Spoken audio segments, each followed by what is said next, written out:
Assalamualaikum warahmatullahi wabarakatuh. Perkenalkan, nama saya Anissa Fitria Barutu, NPM 2011080020. Di sini saya akan menjelaskan tentang konversi air dan upaya penghematannya untuk memenuhi tugas akhir mata kuliah Islam dan Lingkungan Hidup dengan dosen pengampu Bunda Mulyati MPD. Sebelum kita masuk ke materi, apa sih konversi itu? Menurut Kamus Besar Bahasa Indonesia, konversi adalah perubahan suatu bentuk rupa ke bentuk rupa lainnya. Jadi, konversi air dapat diartikan sebagai pemeliharaan keberadaan yang sifatnya berkelanjutan mengenai keadaan, sifat, dan fungsi dari sumber daya air, agar senantiasa terjaga kesediaannya dalam kualitas dan kuantitas yang memadai untuk memenuhi kebutuhan makhluk hidup, baik untuk waktu sekarang maupun makhluk hidup yang hidup di masa yang akan datang. Baik, sebelum saya membahas materi konversi ini, silahkan disimak dari drama pendek yang akan saya tayangkan tersebut. Anissa, sungai ini sangat besar sekali ya? Iya, sangat besar, tapi sayang sungai ini terlihat begitu kotor. Tapi masyarakat di sini gunain sungai ini buat kehidupan sehari-hari loh. Iya benar, bahkan ada masyarakat yang menggunakan air ini untuk minum. Minum? Serius? Ini kan sungainya kotor banget, gak steril. Tidak, Isa. Pertama-tama, air ini disedot menggunakan pipa yang sangat besar. Setelah itu, difilter intake untuk menyaring sampah-sampah yang ikut tersedot bersama air tadi. Lalu, air ini dialirkan ke wadah tampungan dan dimasukkan zat-zat kimia seperti natrium klorida, zat kaporit, dan lain-lain. Setelah itu diproses menggunakan tangki yang sangat besar sesteril mungkin hingga air ini layak digunakan untuk kehidupan masyarakat sehari-hari. Oh, jadi gitu. Pasti kalau kita ngelihat secara langsung prosesnya itu pasti bakal seru banget. Iya, pasti seru banget. Terus selain digunakan di kehidupan sehari-hari, kita sebagai salah satu masyarakat yang menggunakan air ini sebaiknya tidak membuang-buang air bersih. Seperti yang tadi aku jelasin bagaimana proses susahnya, lamanya proses air sekeruh ini menjadi air pump yang layak pakai. Seperti untuk mandi, mencuci piring, mencuci baju. Dan kita juga sebagai makhluk pengguna air yang sangat membutuhkan air, agar tidak merasakan kekeringan dan kekurangan air, sebaiknya kita menjaga agar air ini tetap terjaga kelestariannya, baik di masa sekarang maupun masa yang akan datang. Ya, ini sebenarnya benar sekali, aku setuju sama pendapat kamu. Jangan sampai anak cucu kita merasakan kekeringan dan kekurangan dari air sungai. Ya, benar sekali. Ini adalah Sungai Cisadane. Sungai ini merupakan salah satu sumber daya air masyarakat di daerah ini. Sungai ini dimanfaatkan untuk memenuhi kebutuhan sehari-hari masyarakat. Air ini tidak jernih, namun masyarakat menggunakan air pump untuk menghidupi kehidupannya sehari-hari. Air pump adalah air Cisadane yang diolah menggunakan zat-zat kaporit ataupun zat natrium klorida agar air tersebut dapat steril dan layak untuk digunakan. Aliran Sungai Cisadane berasal dari anak-anak sungai yang berhulu di lereng Gunung Pangarongo dan Gunung Salak Bogor. Nama Cisadane sendiri berasal dari bahasa Sanskerta Sadane yang artinya kerajaan dan bahasa Sunda Ci yang artinya air. Jadi Cisadane dapat diartikan sebagai istana air kerajaan.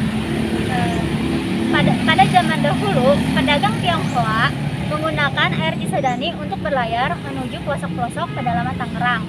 Sungai Cisadane sendiri melewati 44 kecamatan dan 5 kabupaten atau kota, di antaranya Kabupaten Tangerang, Kota Tangerang, Kabupaten Bogor, Kota Bogor, dan Kota Tangerang Selatan. Dari hulu menuju Tangerang, Cisadane memiliki tebing yang terjang dan dalam. Namun, dari Tangerang menuju Muara, tebing tersebut semakin lama semakin rendah dan sungai pun semakin melebar. Aliran Cisadane dimanfaatkan sebagai produksi air bersih yang masuk ke Kota Tangerang, pusat irigasi serta pengendali banjir. Penyediaan air bersih oleh Cisadane telah dilakukan sejak tahun 1930-an oleh Hindia Belanda. Selain sebagai penyedia air bersih, Cisadane juga telah dimanfaatkan sebagai tempat festival lokal Tangerang yang biasa disebut sebagai Festival Cisadane sejak tahun 1995. Air Cisadane dimanfaatkan sebagai sumber air minum, sumber air baku industri, dan memiliki manfaat lainnya bagi masyarakat yang tinggal di sekitarnya. Air Cisadane dimanfaatkan dengan baik oleh masyarakat sini, seperti menggunakan air pump. Air pump adalah air jernih hasil olahan dari Sungai Cisadane ini. Seperti yang yang di atas tadi, air Cisadane yang dijadikan air pump yang diolah menggunakan pipa-pipa yang sangat besar, kemudian difilter intake agar sampah-sampah yang ikut tersedot agar bisa disaring. Kemudian dialirkan ke wadah tampungan dan dimasukkan zat-zat kimia seperti natrium klorida dan zat kaporit. Setelah itu diproses menggunakan tangki-tangki besar agar air tersebut steril dan layak untuk digunakan.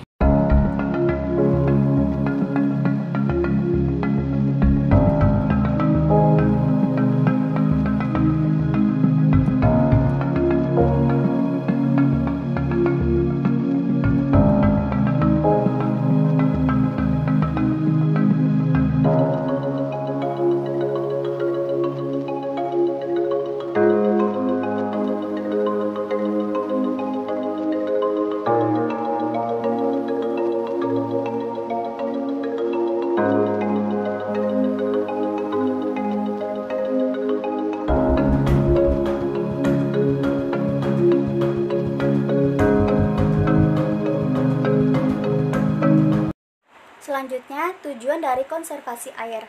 Yang pertama, keseimbangan untuk menjamin ketersediaan untuk generasi masa depan. Pengurangan air segar dari sebuah ekosistem tidak akan melewati nilai penggantian alamiahnya. Kedua, penghematan energi. Pemumpaan air, pengiriman dan fasilitas pengolahan air limbah mengonsumsi energi besar di beberapa daerah di dunia. Contohnya di California, Amerika Serikat. Yang ketiga, konservasi habitat. Penggunaan air oleh manusia yang diminimalisir untuk membantu mengamankan simpanan sumber air bersih untuk habitat liar, lokal, dan penerimaan migrasi aliran air. Termasuk usaha-usaha baru pembangunan waduk dan infrastruktur berbasis air lain atau pemeliharaan yang tidak lama. Selanjutnya, saya akan menjelaskan tentang dampak yang terjadi akibat adanya pencemaran air. Di antaranya, yang pertama ada kerusakan ekosistem air. Yang kedua, bencana banjir dan tanah yang longsor. Yang ketiga, biota air mati. Yang keempat, sumber air bersih berkurang. Yang kelima, penurunan kualitas lingkungan. Dan yang terakhir, keseimbangan lingkungan terganggu. Setelah ini, saya akan menjelaskan cara penanggulangan. Karena air ini digunakan sebagai kebutuhan masyarakat.